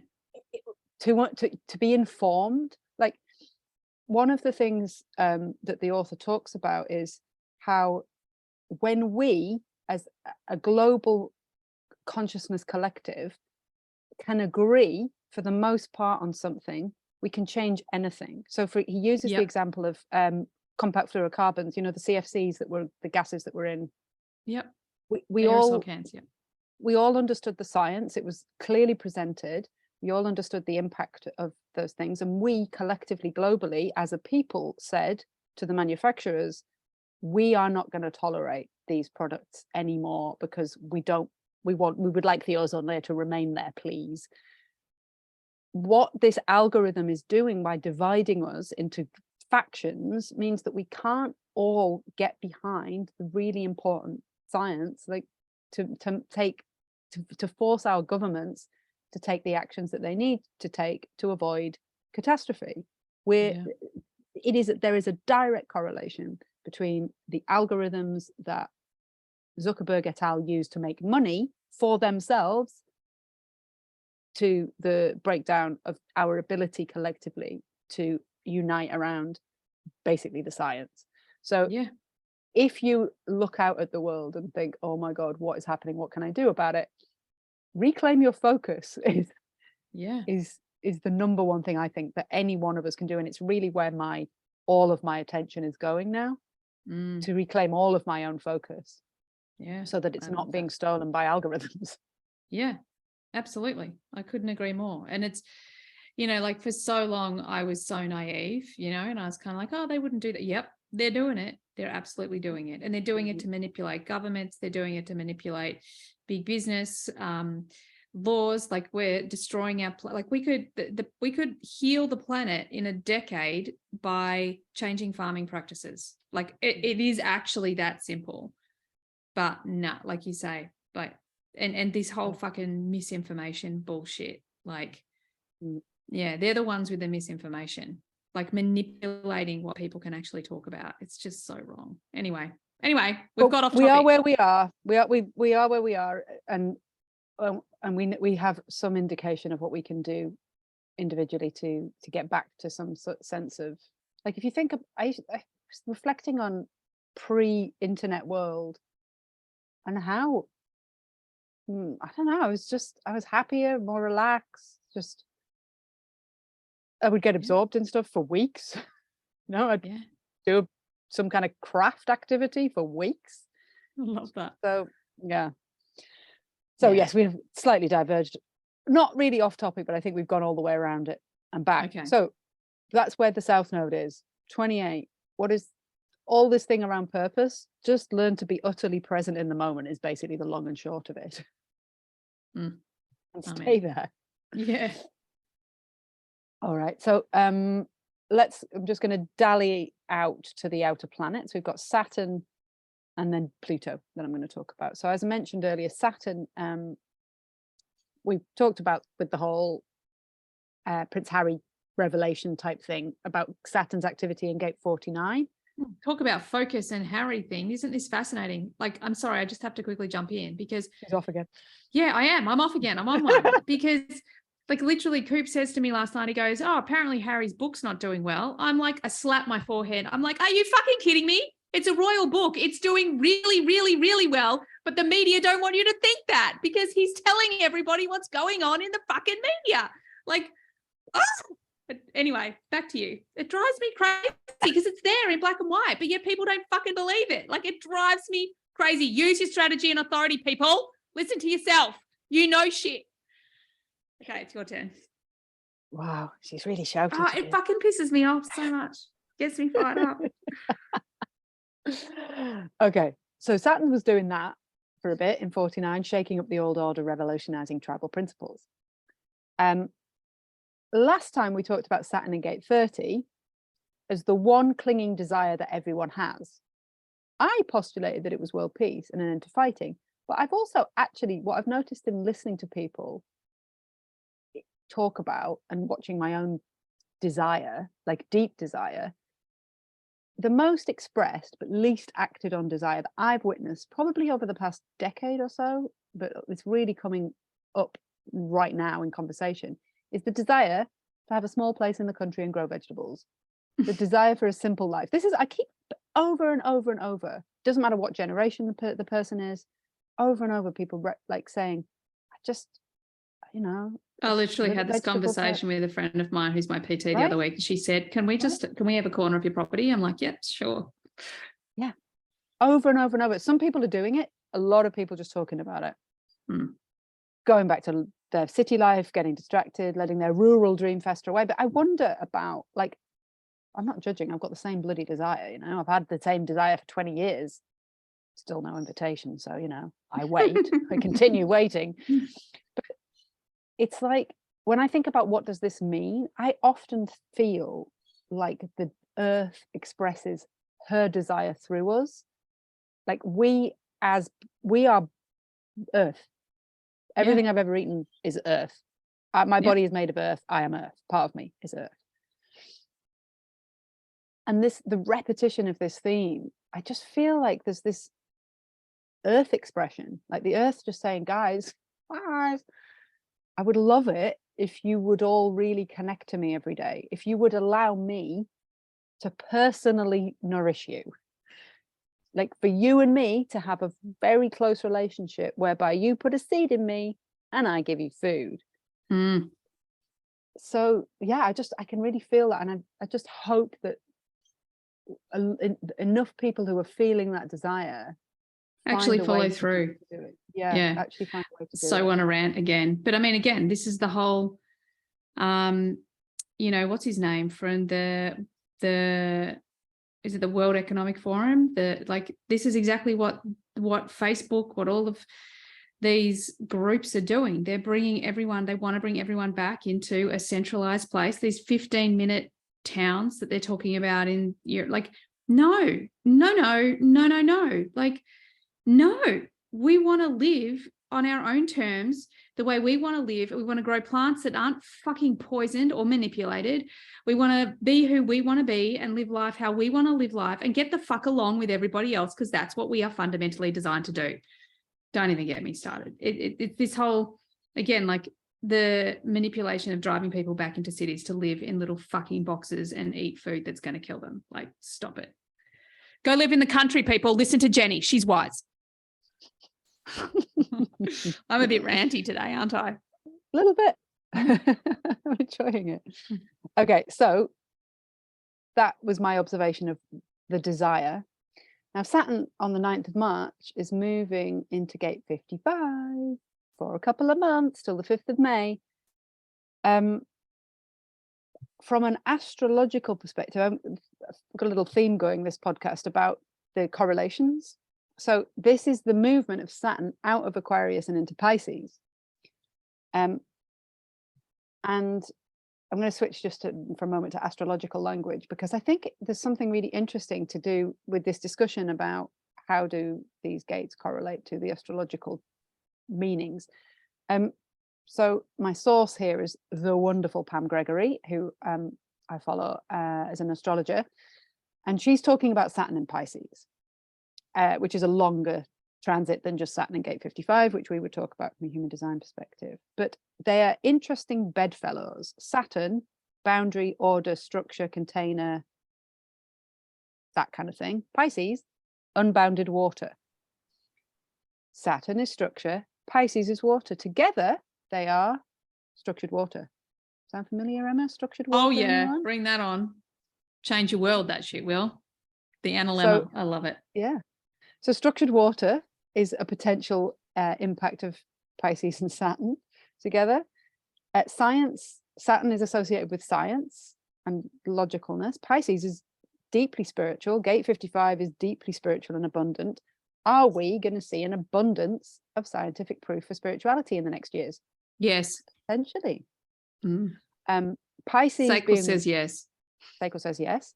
Pisces being water dissolves things. Saturn is boundaries. Are we going to see the dissolution of more boundaries and divisions and the structures of the past?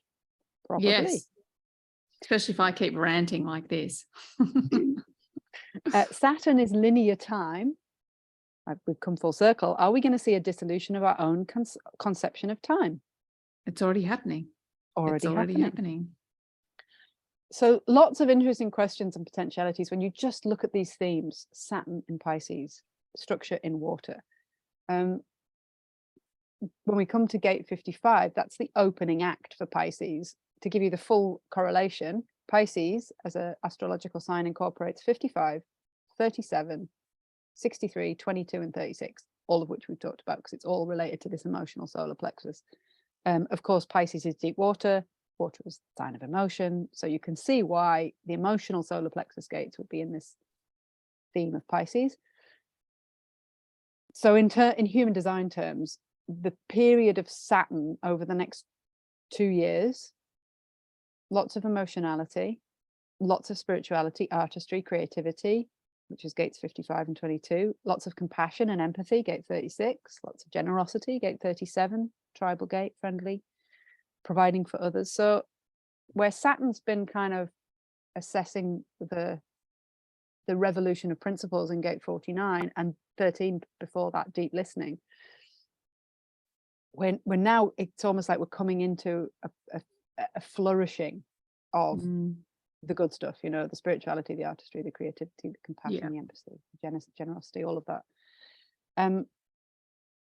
So Saturn in Pisces is quite different to where it's been for 2 years. Saturn's been in Aquarius, which is the first 5 gates of the human design process that we always talk about at the Rave New Year. 60, 41, 19, 13 and 49.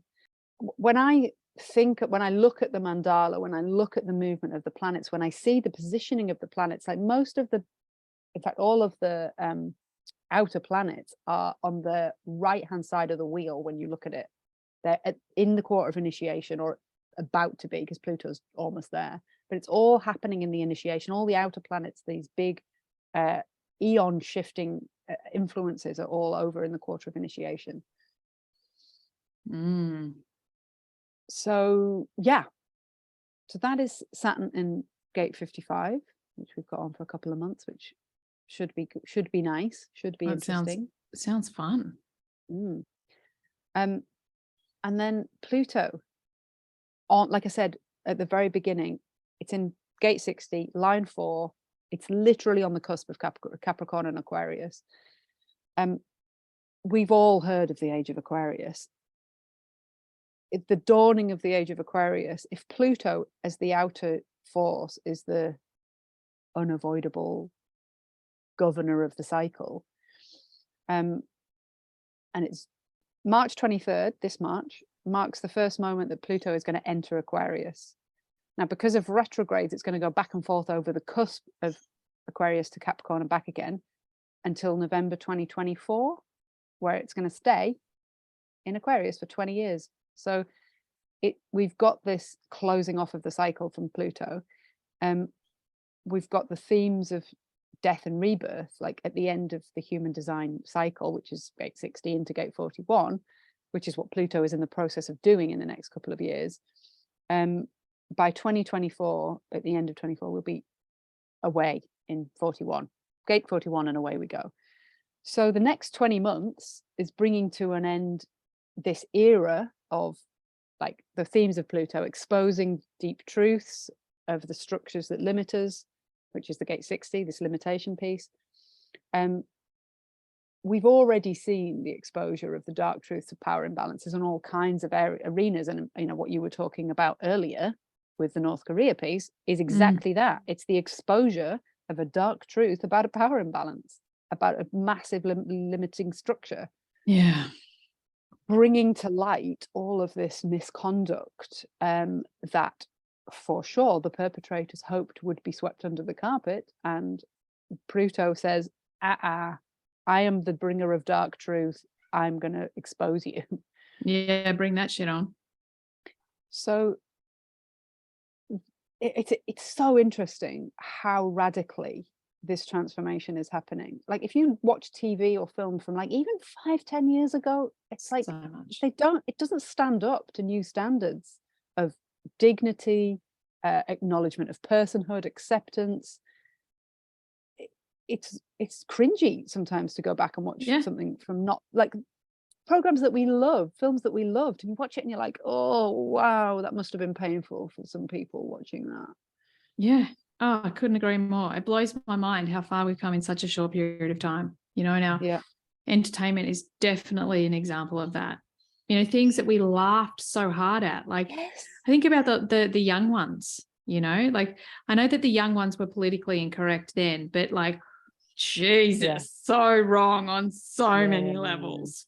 But so much. So I mean, one of the joyful things I think about reaching the end of a cycle, even though it's difficult, you know, and of course there are some very vocal objectors, but I think the vast majority of us have very, very quickly adapted to the new norms of respectful language and behavior, because we actually care and understand that everyone should have the dignity and the right to express themselves in the way that their personhood wishes to express themselves. So I think just in the next 20 months, as Pluto continues this process, it's likely we're just going to see more and more of this stuff, more exposures, more truths, more awareness. And if we can see it as that, if we can just see it as the process that it is, that if we cannot change something if we don't know about it, even though it's tough, you know, it's tough to be constantly exposed to this. Oh my God, another one. Oh my God, another one. Oh God, this is a lot. It's been happening. We just weren't looking at it. Yeah. And we did, you know, there was so many of us that didn't know. I think of people like even something that's shifted so much for me recently is I've followed Russell Brand for many years. I think about all the stuff that he's putting out now, you know, like he went from being very PC, like very like, oh, there's some gray areas that I think we need to talk to like, oh my God, I'm all in. We need to talk about all of these topics. And I feel like even that speed that we're seeing, that these people are going from trying to be politically correct to fuck this shit, we really need to talk about these topics, I think is also fascinating. And like you said, I think it was interesting because I know that I was aware of Yomi Parks 2 years ago, but there was a part of me that was like, oh God, I just don't think I could hear that. And then this time there was this real feeling of it, almost like it's a responsibility for me to listen to this, to pay attention to it. Because I feel like there's just going to be more and more of this exposing, and the more that we are witnesses to it, the more we can make a change, you know, in whatever way it is, because we never know. I think this is the other thing. I was talking to a client about this today, about leadership. You know, I think we live in this time where we think that being an influencer is so important, and how many followers we have and how many how big our audience is and all that sort of stuff. But I've always lived by this principle that actually, what if there's just one person? What if there's just one person that you need to influence? And that one person, by you influencing that one person, you actually influence billions of people, so not worrying about all of those sort of metrics and those sort of things, just knowing that you being you and sharing these off the cuff things and not trying to live, or stick to some sort of strategy or structure. Like, I have to do it this way and I can't say this and I can't say that. Like, just by being you, you're already doing it. So I think that we live in this time where we just have to take the responsibility to educate ourselves. It doesn't mean spending all of our time down the rabbit hole, because I also think that's not serving us either. But just educating ourselves so that we don't go conspiracy theory. We say, I'm curious, tell me more instead, Yeah, I mean, it's fascinating. I had exactly the same conversation with a client yesterday, because this crippling desire or perceived need to share everything on the gram to make Zuckerberg richer, like, just influence the people in your house. Yeah, that's enough. Influence your family, influence your friends. It doesn't have to be a public influencing. No.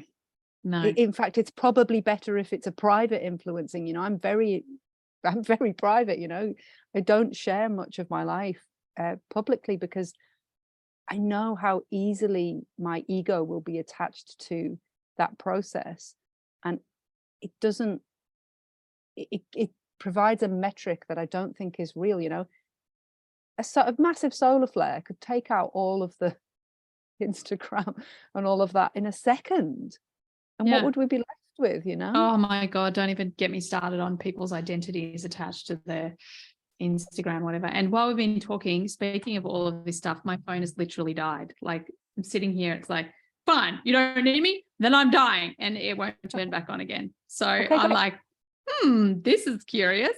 Oh, well, I can't be on my phone. So if you're trying to reach me, I'm sorry. So to close off, because we've been going for nearly 2 hours. Yeah, we need to wind this up, because Taylor's going to be like, girls, seriously. So let's close up with Pluto. Pluto is about metamorphosis, loss, letting go, a sense that something has to die in order for something new to be reborn. Now, what happens when something is let go is usually our mind can cope with that faster than our bodies can cope with it, because our body has a relationship to whatever it is at a cellular level. Grief is the body, the experience that we call grief is the body's, what the sensations in the body that happens when you let go of something. And my observation is people that I see in society fighting the changes, classic Fox News is the prime example. Not that I really engage that much in American media, but I'm aware that they generally are a good archetype for fighting changes. My observation or my opinion about that is anyone who's really struggling, really fighting these necessary humanitarian changes is simply personally unable and unwilling to feel the grief. Yeah, that's it. Everything that's been long established in society and has a place in our lives is going to have to be grieved a bit as it is let go. It's not in general. I mean, sometimes we can let things go effortlessly and it feels great and it feels like a relief. But even then, I still think, even if it was a great letting go, there is still a reconfiguration in the body as it what we would call grieves, as it lets go at a deeper level inside us. Yeah. So I just think it's a necessary and an unavoidable part of the process. So if those of us who want to be as most adaptive, I think we need to just be really comfortable to let the letting go process take place. Yeah. If we keep clinging to the old way, or we find it very difficult to adapt to the new way, we're going to struggle, we're going to suffer personally, This is a time of deep humanitarianism. When when Pluto's finished up in gate 60, it's moving into gate 41. This is the start codon. This is the energy to dream up something that's never been seen before. This is like sci-fi energy almost. It's this incredible otherworldly capacity for something new. It will then go into gate 19 and gate 49 and gate 13, which is the humanitarian, deeply sensitive, deeply listening, deeply concerned for the well-being of all people. So in the next sort of 5 to 10 years of Pluto's process, that's where it's going. But we have to go through this process of gate 60, of all these limitations coming to light, everything that's holding us back coming to light. Gate 60 is a very traditional energy. You know, if you have it clearly, if you have it like as your personality sun, there can be a real holding on to tradition, this understanding that this is the way it's always been done. But my understanding of the highest expression of gate 60 is this is what still works. It's the preservation of the things that the best bits, you know, of our history and of our memory and of the things that will continue to work, the fundamental foundation that we need to preserve to carry it into the future. It's like you can't throw everything out that we've ever done before. I mean, A, that's impossible, and B, that level of change would be far too shocking for the human nervous system to cope with. Yeah. So the best skill we can learn through the next 20 months of Pluto finishing up its process is learn to grieve what's let go gracefully of the stuff that needs to die. Allow yourself to adapt to the new normal, but notice the negative bias in your mind, the tendency to think it's all shit, it's all a mess, we need to change everything. And at some point earlier in the podcast, you talked about this, wow, we've come so far. Wow, we've done so much. If we can focus more on that energy of, statistically, we are living better, cleaner, wealthier, more fulfilled lives than at any time in recorded history. So yes, we have our challenges, but you know, we're doing all right. Yeah. So I think as we go through this process, yes, acknowledge the dark truths that are coming to light, but don't let that feed the negativity bias of the mind to the point where you become despairing. Recognize it as a necessary part of the process as we move into this deeply sensitive feeling humanitarian future. I love it. Bring it on. Bring it on. And yeah, everything that you said, I just totally resonate with. And I can, going back to the focus piece, we have to, well, I encourage everyone, you don't have to do anything I say, but I encourage everyone to just be really vigilant with what you focus on. And when you're focusing on things that, you know, maybe are a lower frequency, or maybe, you know, do live in the shadow, or any of those things, it's like, do it in a conscious way. You know, what am I doing this for? Am I educating myself? Yes. Is this in some way making my life or someone else's life better? Yes. Because staring at Instagram is not making your life or anyone else's life any better. In fact, it's making lives worse. You know, like there's a lot of talk about the Instagram algorithm at the moment, and how, you know, that influencers are like, I don't know what's happened. I can't get the, you know, can't get my numbers up. What's happened is they want people to pay for advertising. That's all that's happened. They've just, you know, so we've got to live in this world where we choose freedom. We choose how we interact with the communities that we create, with our families, with our friends, all of those things. We don't allow other people to determine how we connect and how we communicate with each other. So I love that. Come on, Pluto, let's do it. It's still going to be, there's still a few bumps is basically what you're saying, right, Jen? Still a few bumps. 20 more months in and out of gate 60 is, yeah. So yeah. But we're moving to this, well, what we're all talking about, and especially in my community, like, welcome to the new paradigm, people. We're creating it. So thank you for all of you who are bringing the energy of this new paradigm that we want to create, or that we are creating, because you guys are brilliant and amazing, and we love you. Yeah, we just keep showing up together, in whatever together that is, whether it's in your community, my community, our little mini communities. We just keep showing up together. It is possible. We can do it. We can do it together. We just keep showing up together. Exactly. I love it. Well, Jen, is there anything else? Is that it for today? No, that's it. We've definitely gone on long enough. Yeah, we have. I ranted a few times. Sorry, Taylor. Thanks everyone for being here and all your feedback. If you loved the episode and you're still here, please leave us a 5-star review, because we want to make sure as many people get these episodes, this podcast into their ears so they can change their life and work with us for to create this new paradigm. So thank you everyone. It's been an absolute blast, Jen. Thanks again. And I look forward to having you all on the next podcast. Bye for now. Thanks everyone for being here all the way to the end of the podcast. I hope you got lots of value out of it. I certainly had a lot of fun doing it. Could I please ask that you share this podcast with friends if you found it valuable? And also, bonus points, could you leave a review for me as well on Apple? It would be greatly appreciated. If at any point you would like to be on the podcast, or you've got questions that you'd like me to discuss on the podcast, by all means get on my socials and DM me. Everything you need is there in the show notes. Have an awesome day. Bye for now.